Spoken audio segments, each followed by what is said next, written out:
अगर कोई कांस्टेबल जब नया नया भर्ती होके जाता है और इस उद्देश्य के साथ आगे बढ़ता है कि साहब मैं कोई करप्शन नहीं करूंगा, मैं कोई रिश्वत का पैसा नहीं लूंगा, तो ऊपर के अधिकारियों के द्वारा उस पर प्रेशर डाला जाता है कि तुझे नहीं लेना है तो मत ले, पर हमारा पैसा उस क्षेत्र से वसूल करके हमारे पास पहुंचा दे।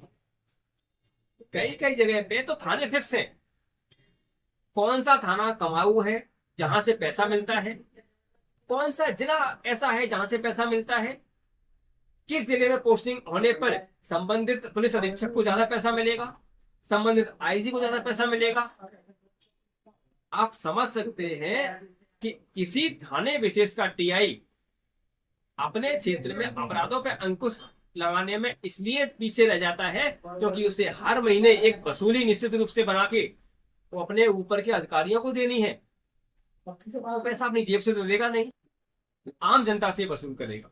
आम जनता से वसूल करने का तरीका यही है, उनका उत्पीड़न करो, उनसे पैसे वसूलो। केस नहीं है तो केस बनाओ, केस बन गया है तो केस से बचाने के लिए पैसे लो। और अगर कोई निर्दोष आ जाता है तो अपना पुलिस रिकॉर्ड मेंटेन करने के लिए क्या हमने जितने अपराधी पकड़े उनको हमने सजा दिलाई है तो निर्दोषों को भी कोर्ट से सजा दिला दो। उसके लिए झूठे गवाह पेश करो, झूठे सबूत पेश करो। आम आदमी अपना बचाव कर ही नहीं पाएगा, कहां से करेगा? उसके पास वकील की फीस तो है नहीं, शासकीय खर्चे पर उसको वकील मिल भी जाएगा। तो जब पुलिस ने उसके खिलाफ इतना गंभीर अपराध बना दिया है और सारे सबूत इकट्ठे कर लिए हैं तो निर्दोष अपने आप को कैसे बचाए? आप देख रहे होंगे कई बार गंभीर अपराधों में अपराधी छूट जाते हैं और छोटे मोटे अपराधियों को सजा हो जाती है।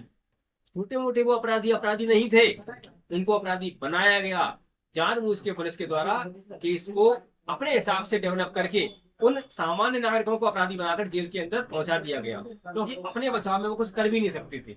और जो धनी अपराधी थे करोड़ों अरबों रुपए का फ्रॉड कर लेते हैं, वो इन्हीं पुलिस अधिकारियों से मिलके अपने आप को बचाते हुए देश से फरार हो जाते हैं। क्या भारतीय राजनीतिक पार्टियां ऐसे अपराधियों को भारत में लाने का प्रयास करेंगी, उनको सजा दिलाने का प्रयास करेंगी? आखिर को क्यों करेंगी?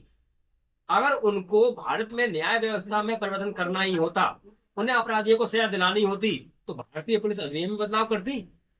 ऐसा तो नहीं हुआ। भारतीय न्याय व्यवस्था आजादी के बाद बदल गई, प्रीवी काउंसिल को समाप्त कर दिया गया, पर भारतीय पुलिस अधिनियम आज भी नहीं बदला है। जैसा अंग्रेजों ने लागू किया वैसा ही चल रहा है।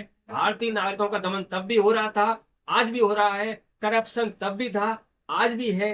आम व्यक्ति आज भी अपना शोषण करवा रहा है।